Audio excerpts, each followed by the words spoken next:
Hey everyone, this is a Barclay Damon live broadcast of the Cyber Sip, practical talk about cybersecurity. I'm your host, Kevin Szczepanski. Let's talk. Welcome back, everyone. I'm really pleased to have Dean Mechlowitz of TEKRiSQ joining us on today's episode. Dean is the co-founder of TEKRiSQ. And Dean, remind us a little bit about what TEKRiSQ does.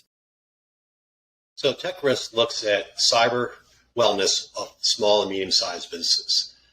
So the issue that we see is that there's a cyber divide between the haves and the have-nots. The haves are those companies that have internal IT departments, perhaps they have chief information security officers, they have large budgets, they have people that understand cyber, and then you have the have-nots. These are generally companies, say, less than 200 employees. Oftentimes they have no internal IT, oftentimes they have no chief information security officers, oftentimes they outsource IT as well, and they don't really have a lot of expertise. So what we do is we help diagnose what do they need to be doing in order to get them outside the crosshairs of the cyber criminals. What do they need to do to become insurable for cyber insurance? And if need be, what controls they need to put in place without breaking the budget, taking tons of time, requiring them to manage it, because they just want these problems solved. They don't want a copy of War and Peace. They don't want homework assignments. You know, their favorite thing to do is talk to a cyber person. Second favorite thing to do is talk to a lawyer. And third favorite thing to do is talk to a cyber insurance professional. Not. They want to run their day-to-day business and they want to be pragmatic and get it done quickly.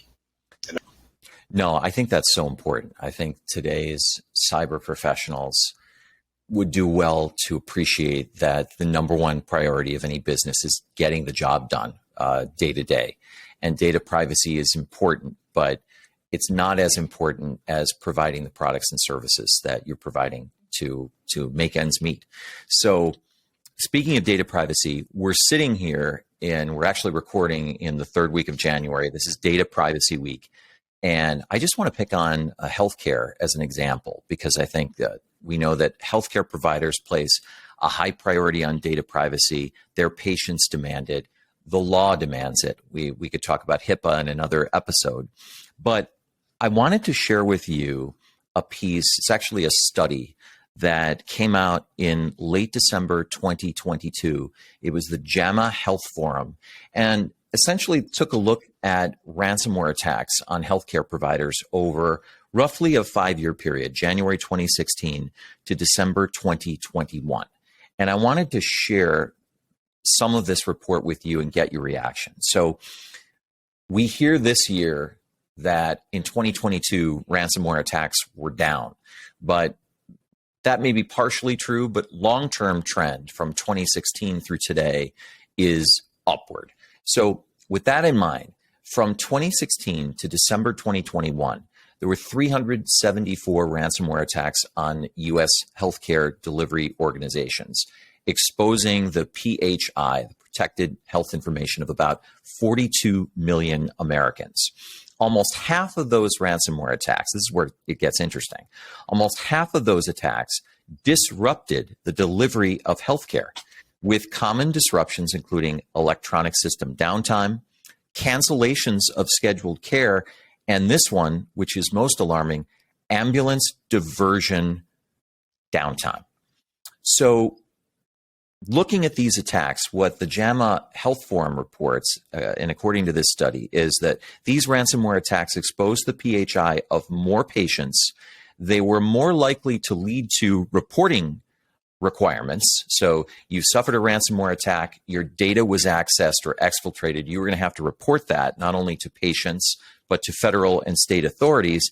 And those attacks were alarmingly, I think, associated with delays or cancellations of scheduled care. Drew, I'm going to put you on the spot. What's your reaction to that? Yeah, I'm not convinced they're going down.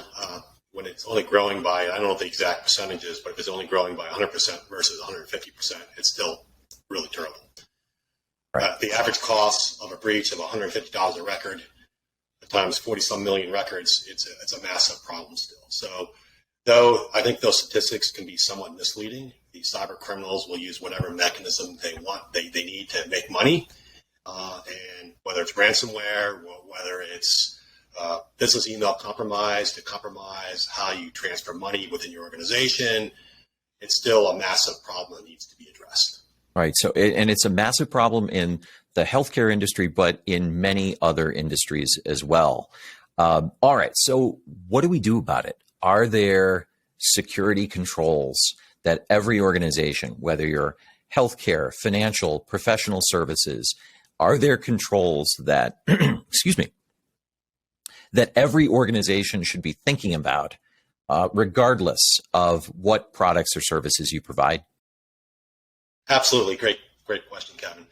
So probably the best way to do this is just give some examples, because the challenge is a lot of employees or a lot of businesses don't understand their exact risks. So we need to understand what those risks are. Remember, these companies don't have unlimited budgets. The enemy of good is perfect. They need to put stuff in place, and it has to be fit for purpose, because you're not going to a $1 billion hospital organization is not going to have the same controls as a 50-person local physician's office. So that's super important. Good point. Yep. So just by way of example, so one of some of the challenges are that we have a workforce that's working remotely. Obviously, doctors wouldn't be working remotely, or maybe they are. Actually, there's telemedicine now. So there's a lot of remote working. And a lot of folks don't understand of the problems of working remotely. In the past, we've been protected behind these large corporate firewalls that prevent bad data from getting even to the computers. Now imagine, Kevin, if I ask you, well, how's your home network configured? You're like, what? I have no idea. Well, right. Absolutely. Nobody does. Or you're working out of the local coffee shop. Is that Wi-Fi secure? Or is there a cyber criminal with a rogue hotspot sitting in his backpack next to you? Or you're working out of the hotel. Or any place where there's Wi-Fi, how do you know it's safe? So VPNs are absolutely required to protect that data. So by way of example, this just happened a few weeks ago. A person connected via their phone to a hotspot in a hotel. They accessed their Coinbase account. They entered their password. The MFA multifactor authentication challenge came back. So they entered the 6 numbers that gets texted you. Now the criminal has the password and the MFA code. So now they have the access token. They're in that system in 30 seconds, and they transferred $400,000 out of that in 10 to 20 minutes. So folks don't understand that even when you're working anywhere, you need to be using a VPN. It's pretty simple. So, when we talk about these controls, it's not nation state hacking that's causing these problems. Yeah, okay, that can be it, but it's much simpler. Yeah. It could just be as simple as the hacker going to the local coffee shop outside of our corporate headquarters in the lobby and just waiting for people to give them the information. Yeah. That's one simple example. Right. No, that's a great example. So you're remote working, you've got to be entering your system through a VPN portal. Otherwise, you're putting yourself at risk. What other kinds of security controls should we all be thinking about today, Drew? I'll try not to get too techie, but there's a lot of misconceptions out there. Yeah, you can get cute techie if you want. All right. So Macs, when you talk to people, they're saying, my Mac is immune to viruses. Absolute nonsense. That's what they say. Absolute nonsense. We find when we look at employees in a company, if they have Macs, 90% of the employees have no antivirus protection at all. 90%. When you look at the PC users, we find that the antivirus protections they're using, they don't update them. There's like 20 to 25% that don't update them properly, or they're using whatever comes free on the machine, like Windows Defender. To top it all off, they're not using antivirus. To top it all off, standard antivirus, which are no longer sufficient. They rely on you to download what they call signatures. So, if there's a virus, what does that look like, and detect it? The challenge with that, of course, is if there's a new virus that hasn't been characterized yet, it'll miss it. So the insurance companies now, all the cyber insurance companies, as a prerequisite, are requiring what we call endpoint detection and response. Think of that as antivirus on steroids, doesn't require employee interaction. It's a piece of software that's malware or Trojan or a virus is trying to access sensitive areas of the computer, it'll stop in its tracks. So EDR is an absolute requirement, if you're on your computers for running a business, not only to protect you, but it's also a prerequisite to get cyber nowadays. Can I just stop you there? I'm glad you mentioned EDR because I wanted to ask you about that. And here's how I think of it. Tell me if I'm close. I think of it like my home, and making sure that at every door, at every window, at every means of ingress, there is a guard standing there letting me know who's trying to get in, how they're trying to get in, when they're trying to get in. And then further, even inside the home, at every door, every entryway, every kitchen cabinet, every drawer, there's someone standing by letting me know whether someone's trying to get in, who it is, how they're trying. And in every case, those threats are raised to the level of the information security team, and if possible, they're neutralized. Is that a good metaphor to think about EDR? That's great. As well as if that person is going into a room they're not supposed to be in, once they're in your house, it'll say, wait a minute, they're in this room, they're not supposed to be even in there, so stop that. So great metaphor. Right. So even if I'm so we're mixing metaphors, but even if it's my house, if there's a room I'm not supposed to go in, I'm not supposed to go in my teenage daughter's room. Even though I own the house and that's my daughter, if I get to the door and I'm ready to, I try to enter, the red flag is going to go off so that people know, oh, dad's trying to get into my room. That's not supposed to happen. Absolutely. Perfect. Great analogy. And that's really, it leads me to the concept of zero trust architecture. That's really a form of zero trust, isn't it? I mean, we used to think of the parameter of security being the wall between our own organization and the outside world. But increasingly, we are asked to think about zero trust architecture, or a system of controls that does not assume that anyone, including your own employees, is trustworthy unless they demonstrate that they are. Can you walk us through that? And what do you think of zero trust? Yeah, so absolutely, right? So think of it as layers, right? There's layers of security we just talked about, so that's one piece of it. But also think of some of the recent breaches that happened, like LastPass, it's a password vault. So password vaults have the keys to the kingdom. They have all the passwords that get into your systems. But what they've done as a zero trust architecture is that nobody can get into those vaults, even if you get into their organization. So another layer of protection is there because that first layer could break down for whatever reason. So you need another layer and another layer and a layer after that to fully protect yourself. And you can't trust anybody, not because they're necessarily untrustworthy people, but people click on things all the time. People do things wrong all the time. There's behaviors that aren't safe for cyber that they're doing, and you'll never train people not to do that. It's almost impossible, or it is impossible to ensure that people aren't going to click on something accidentally and cause a problem. So you need to design your architecture, the zero trust architecture, with that in mind, that people will do things wrong all the time, either inadvertently or just out of ignorance, every single day, time and time again. So you're protecting your organization not just from the external threat actors, but from your own employees who may make mistakes, as we all do.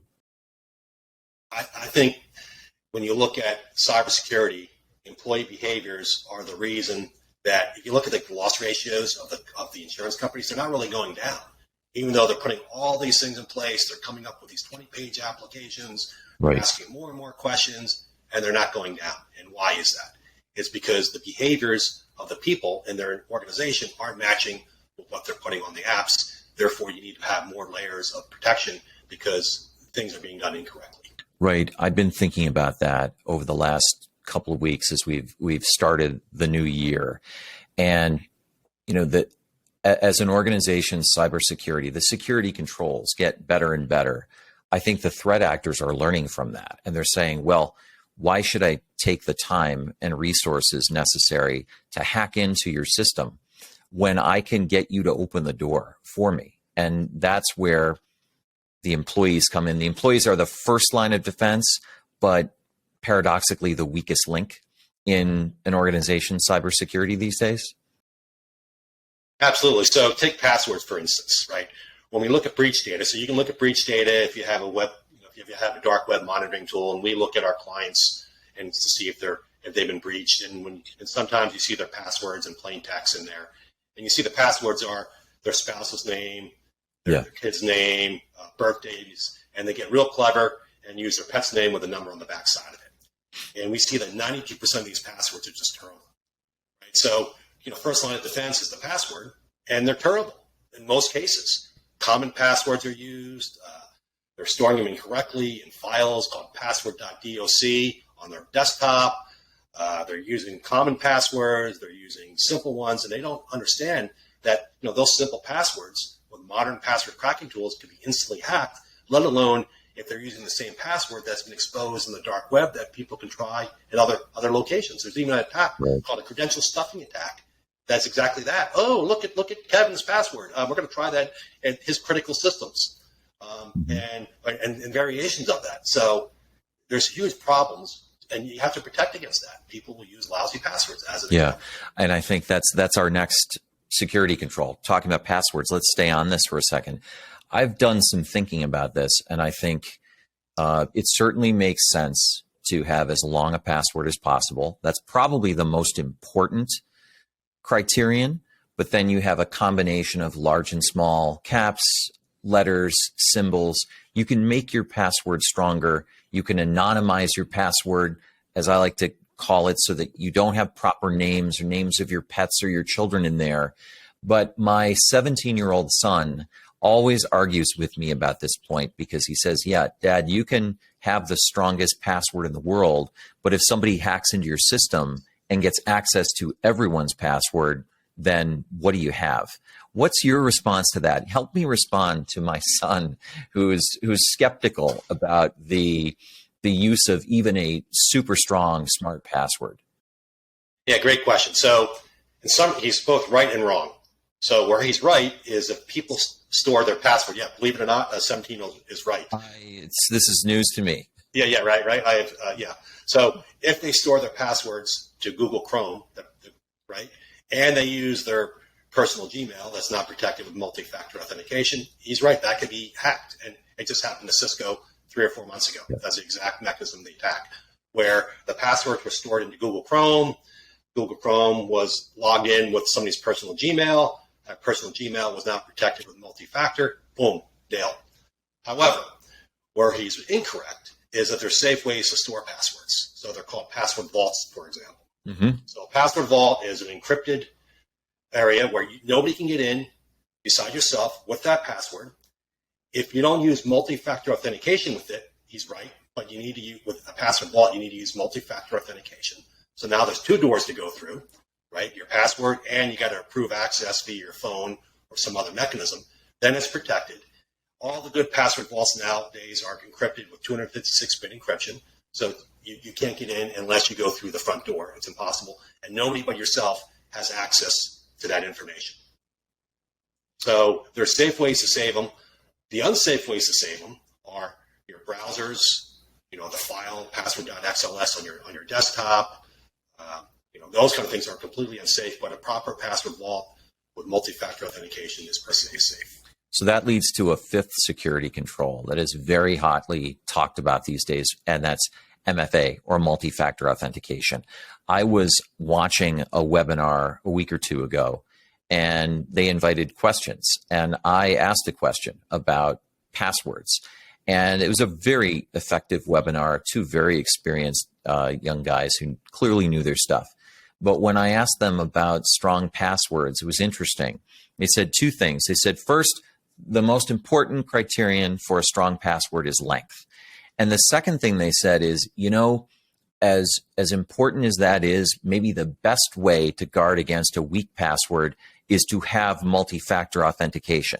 Now, they're apples and oranges, but does that make sense to you? And how can MFA get around any possible password weaknesses that you or your employees may have?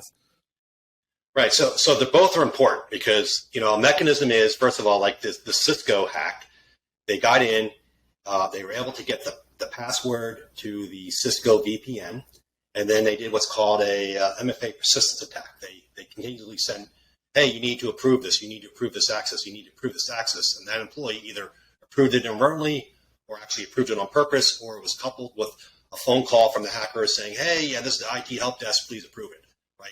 So by that password being initially exposed, that led them to be exposed to an MFA persistent attack. However, MFA is the number one control you need to put in place for any important data. Otherwise, you're at risk because there's only one door that needs to be gone through. But both of those together provide a very effective barrier. Now, it's not a cure-all. You still can be hacked. We started this conversation out today with how you can be hacked via a man-in-the-middle attack without using a VPN. But both of those things together are extremely important. The other thing that we see is that people will say they have MFA. Like when you talk to a business, they'll say, yes, we have MFA on email. Then you ask, well, is it enforced? And they're like, what do you mean? Well, does everybody have to use it? Well, no, but they're using it. And when they check, they find out that, drum roll please, 20, 30, 40, 50% of the people aren't using it. So it needs to be enforced because it's mistakenly thought it's in place when it's not. Very common. So we've talked about 5 security controls: VPN, antivirus protection, endpoint detection and response, passwords, including storage of passwords, and MFA, or multi-factor authentication. I want to circle back to a couple of other things, but before I do, besides those security controls, are there any other low-hanging fruit controls that everyone should be thinking about no matter what industry they are in? Yes. So here's a free one. So nothing, you don't have to buy anything, disk encryption. So laptops, they have a disk encryption on PCs. It's called BitLocker. On Macs, it's called FileVault. And what it does is encrypts it. So you say, well, why do I need that? I have a password on my computer. Well, the reason is that to take a hard drive out of a computer takes 4 minutes. And the reason it takes 4 minutes because it takes you 3 minutes to find the small screwdriver. All the data, if it's not encrypted, can be compromised. Next thing we'll hear is, well, we're not saving any information to our hard drives. All the employees are supposed to save it to, whatever, Google Drive or SharePoint or whatever. Some do, some don't. However, a lot of those same folks save their passwords into their browser, which we've already talked about. The point is, if your disk isn't encrypted, all that information, including any password you stored in the browser, would be accessible by the hacker in minutes. So disk encryption, it's free, BitLocker or FileVault, just to do it. And by the way, in healthcare, if your computer was stolen, your laptop, and you can't prove that that hard drive is encrypted, that's considered a breach under HIPAA. Goes to the runner. If you can't rule it out, Yep. then you have to assume there was access, Yep. and then you have to report. Yep. Yeah. You have to report it as a breach. Right. Yep. Right. So that's free. All right. There's other ones that are super important, right? So we haven't really talked about business email compromise protections, right? So business email, a lot of people are hacked via this way. They click on phishing emails, which is somebody sending a fake email to fool you into voluntarily giving your information away, not knowingly, but voluntarily. So having the appropriate business email protections like enterprise level email filtering. So those don't even get to the employees to click on in the first place is super important, right? Things that block viruses, again, another layer of defense. Things that block phishing attacks. Things that use AI to uncover, is that a fake attack or not, right? So that's super important. Business email compromise protections, if you ask me, is one of the most important because everybody's using business email and a lot of folks just don't pay attention. But No, go ahead. Sorry. I was about to give you an example, Kevin. Yeah, go ahead. We run Sure. phishing tests of clients, right? We run one and nobody falls for it and everybody's like, clapping and high-fiving. Yeah, our employees are well trained. Then when you run the DoorDash on a Thursday night, guess what? 15% click on it. Or if you run the Amazon one right before Christmas, 15% Yes. click on it. Yes. So no matter how much training you do, you find that people will click on things who are just not paying attention. And it's something that's part of it. It's not out of character. It's like, oh, yeah, I just ordered DoorDash. I'm going to click on that. Or my kids must have ordered it, so I'm going to click on it. And boom, they disinfected their computer. Let me ask you about one other security control that you just alluded to. And it's kind of a trick control, but it's important. I think it may be the most important control, and that is employee training. I hate saying this, but it is true. You are only as good as your weakest link. And as employees, we are among the weakest links. We are the ones that the threat actors can fool with those spear phishing attacks. So, Drew, talk to us a little bit about what a good employee training program should look like. Great question. So I don't know if you've ever gotten a ticket I don't get everyone often. I like 5-6 years ago got one because I was on my phone, but I digress. And then you have to take that training course. It takes 4 hours, and it was so painful and so horrible. And all you could do was fast forward. And if you didn't fast forward and click the button, it actually made you start over again. It was just terrible. Yeah. So first of all, you got to realize that employees don't really want to do it. So it has to be short, effective, 5 minutes, 7 minutes maybe. It can't be like watching paint dry. It should be done monthly, but some people they can't really figure out how to do that. So at least quarterly is good. Monthly is better. But it has to be short, effective, and really the point of can't be techie. It has to be entertaining a little bit, but really has to get to the point of some of the things we've just talked about. So that's number one piece of it. The second piece of it is, well, of course, is accountability. Do people take it or not? Because again, people won't take it unless they're forced to. The third thing of it, we can't avoid that here at Barclay Damon, because if I don't take it, I get a reminder every single day until I do. And I don't want to be the last person to go through the employee training. I have no excuse. You're right. Except that you're an expert and you know it all. But again, everybody's an expert. So we need to be taking it because there are new threats.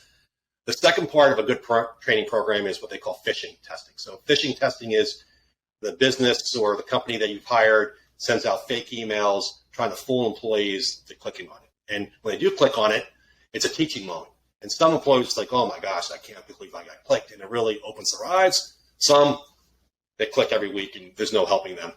But at least you know who those are, so you can keep a closer eye on them. But those two components are super important part of a cyber awareness training program. Now, you've given us a lot of great ideas and things to think about, and these are critical security controls.